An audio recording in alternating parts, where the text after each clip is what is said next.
Hello and welcome to another episode of the Toronto Dogcast, the podcast that aims to help dogs and the people that love them. In the last episode, we talked about depression. We talked about a lot of difficult subjects. We talked about what to do when your dog, when you get the news that your dog is sick. And in my particular case, dealing with the news that my dog Mosley had cancer.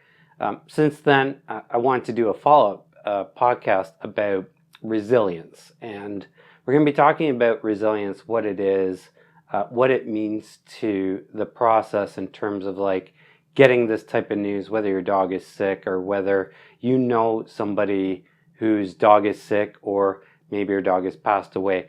These are all really difficult subjects, so I apologize for anybody who feels really uncomfortable with these subjects.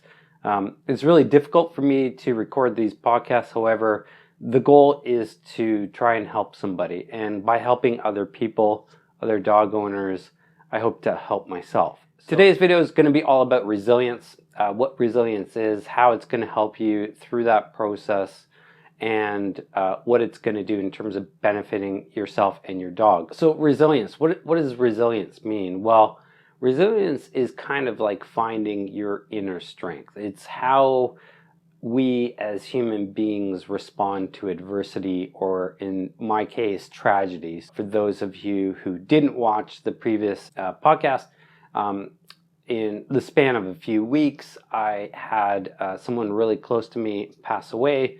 I lost my job and found out that my dog Mosley got cancer all within a few weeks.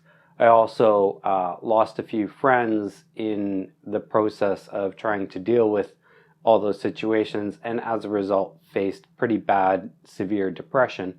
And I talked a little bit about the techniques that I was going to go through to battle that depression, and good news is that those things have been effective. So for anybody who hasn't watched it, I probably wouldn't recommend it, watching the previous podcast, because it's really emotional and it's really upsetting. A lot of people told me that they couldn't even get through the first 10 minutes, which is totally understandable.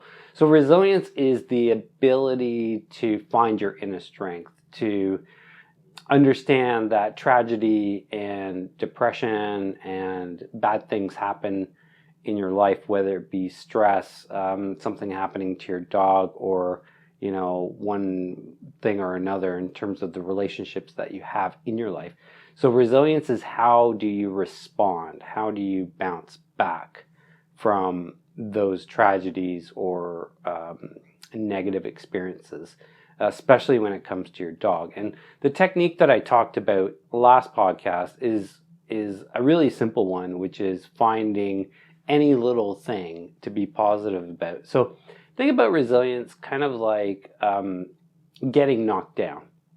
And whatever happens in your life, or whatever happens to your dog that causes pain and heartache and devastates you in one shape or another and really upsets you, resilience is like, how do you respond? How do you bounce back? And it's that response that's important, because we're all human and it's going to affect you in a negative way. So there's no avoiding that part of it. It's going to knock you down. And the analogy I'm going to use is getting knocked down. So resilience is the ability to get back up, and what you do after you get knocked down. So what I did was obviously just kind of go through that grieving process. So I allowed myself to feel the pain, basically, because you can deny it all you want, but it's not going to make it go away. So the sooner you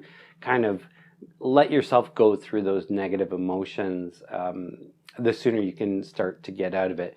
And one of the things that I realized really quickly is that the first instinct is to be selfish, in terms of like thinking about yourself. When you get news about your dog, you think about how it's going to affect you, how much it hurts you, how much you're going to miss them if they pass away or anything like that.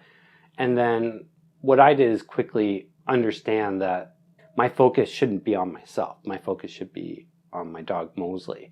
And so the technique that I used is is really simple and straightforward. I just made a list of Mosley's favorite things to do, and then proceeded to focus on keeping him as happy as possible. And I also recognized that me being down and depressed wasn't going to help Mosley at all. So if you find out that your dog is sick, you being sad about it, you being depressed about it, is not going to help your dog. If anything, it's going to make things worse for your dog, because they don't understand why you're sad or depressed or down. You have a tendency to be affected really significantly by that news, and that's normal, and that's a good thing. I mean, if you weren't affected in a negative way, you'd be pretty cold. So resilience is that kind of getting knocked back. So if you can think about my situation, each of the individual tragedies that I kind of went through, each one of those is like getting knocked down. And the first one, obviously somebody passing away, is really difficult, and that's going to be very hard to get back up from. You know, losing your job, losing friends, finding out that your dog is sick, all those in succession. There is a cumulative effect that obviously compounded those tragedies, but it's finding that inner strength. And one of the things that I'll steer you clear of that I did, which is, kind of try to protect my friends from what I was going through and the heartache and stuff. That's not a good technique. You're going to make mistakes. When people are going through really difficult times, they're not thinking straight, and I definitely admit to that. So I take accountability for the mistakes that I made, and you're going to make mistakes, and that's a normal thing, whether it's pushing people away or getting too depressed or not being able to get through that depression. You're going to make mistakes. So first thing I did is to build my resilience is just kind of acknowledge that I made mistakes and to take accountability for it. We're all human. We all make mistakes. And if you're able to learn from those mistakes, that's empowering. And that really takes a negative and turn it into a positive. So I can't do anything about those mistakes. And obviously hindsight is 20/20. And I have to first acknowledge that I made those mistakes, and then take accountability for those mistakes, and then understand that there's consequences that go with it. So accepting those consequences and just saying, okay, well, I obviously would have rather those things not happen, but they did. So it's just that kind of, those first steps are the most difficult. So when you really get knocked down by finding out that your dog is sick, or God forbid, like your dog passes away, the initial getting up is very difficult. And there's almost a sense of not wanting to get up, which I know it sounds a little strange, but it's true. Sometimes you just don't have the will or the strength to get up, and that's okay. If you have friends or family that are there to support you, that's ideal. And that's one of the mistakes that I made by pushing people away is I didn't have that. I didn't have that support system to help pick me up. So I had to pick myself up, and pretty much I just relied on my own inner strength and obviously my dogs to help out. But oddly enough, you'll find people who maybe you wouldn't expect to help you out because they're not necessarily really good friends, but they're more acquaintances or complete strangers, offering to help you out just because they have empathy and compassion, and they recognize what you're going through regardless of whether you have a relationship or not. So oddly enough, you can find support in the strangest places that you didn't expect. So that's a really positive thing. So if you have those people there to help you to get up, that initial, getting up from being knocked down, that can help a lot with your resilience. And every time you get knocked down and you get back up, you get stronger. And it's not to say that you're not hurt or heartbroken. You are, but you're just able to deal with it in a more positive way and get up and then start finding solutions. Now, I can't solve the problem of Mosley having cancer. I can't make that go away, but I can mitigate it. So I'm doing whatever I can in the kitchen with his diet. I make my own raw food diet. I make him his own treats and all that kind of stuff to extend his life and to improve the quality of his life.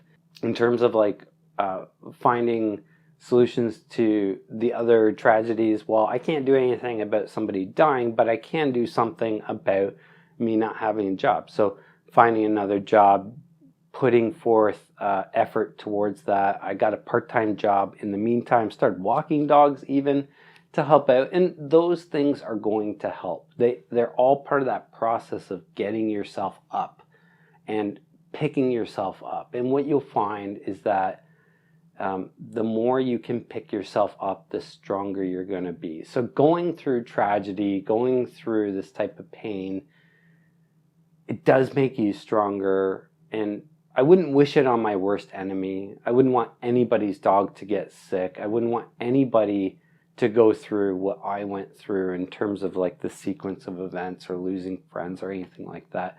Those things are terrible, and I wouldn't wish that on anybody. However, not to say that there's a silver lining, but you do build strength up. You do find your inner strength, and it does make you feel good to say, I'm not going to let this defeat me, and I'm not going to let it get me down for the sake of my dogs. I mean, everything I do is really for them, but in return, it helps me as well.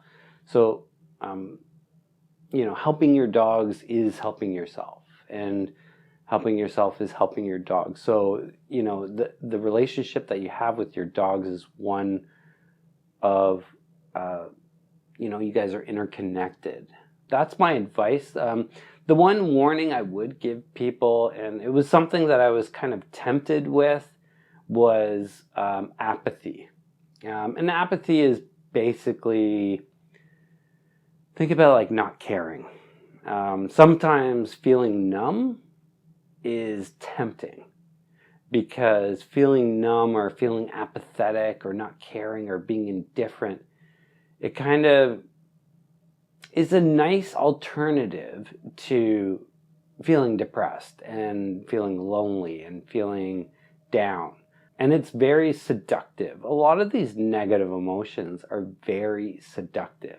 They draw you in and they say, here's a way that will make you feel better. But it's a false sense of feeling better. I did go through a little period of that where I went through this kind of apathetic, I don't care either way kind of thing. I'm indifferent towards this. And it felt really cold. And it felt really, how do I describe it? It's kind of lacking of compassion for your situation. So at the end of the day, I did kind of experiment with it, but I wouldn't recommend it to anyone. So being apathetic is, I don't think, a good solution, but to each their own kind of thing. So if it does work for you, I mean, it is what it is. But I chose to face my pain and face my depression and be self-aware and just kind of take accountability for everything that I was going through and everything that I was feeling, both positive and negative, just so that I could say, okay, I'm going to really do something about this. And there's a lot of things that are out of my control, but I can look at myself in the mirror and say, okay, here are all the things that I've done to improve my situation. And it's worked. So Mosley is doing much, much better. He's putting weight back on. He's eating much better. I found a diet, I made a raw food diet for him that he absolutely loves. I started making dehydrated treats for him that are all natural. So he's really enjoying that. He's not in a lot of pain. He does suffer from acute pain from time to time. And, there's no avoiding it. His cancer will deteriorate his health over the coming months, but I'm not going to focus on it. I'm not going to let that be my primary focus. I'm going to make my primary focus making him as happy as possible and making myself maybe not happy right away, but definitely better. I'm just going to focus on improving my situation little by little. And every day I feel a little bit better. And even though I still feel miserable and heartbroken and the rest of it, I feel a little bit better. And each time you feel a little bit better, and each time you're resilient, and each time you get back up after you've been knocked down, it's a good feeling. So I would definitely recommend it to anybody out there who's watching this. Don't give up on yourself. Don't give up on other people who are going through this kind of thing. And just understand that it's a really difficult situation to deal with, and there's no magic bullet. You're just going to have to get through it, and you're going to have to be patient with yourself and with other people, and just be kind and forgive yourself for making mistakes, and take accountability for your actions, but don't beat yourself up about it, because it is what it is. The past is just that. It is the past. You need to stay in the present. You need to focus on your dog and the future and the present that you have now, and make every single day really, really special. So that's it for now. I know this isn't a super long podcast, which probably everybody's going to love the fact that it's super short. But I just want to give you guys an update, let you know that I'm doing a ton better. Mosley's doing much better. And till next time, if you love your dog, take them for a walk. Thanks and take care.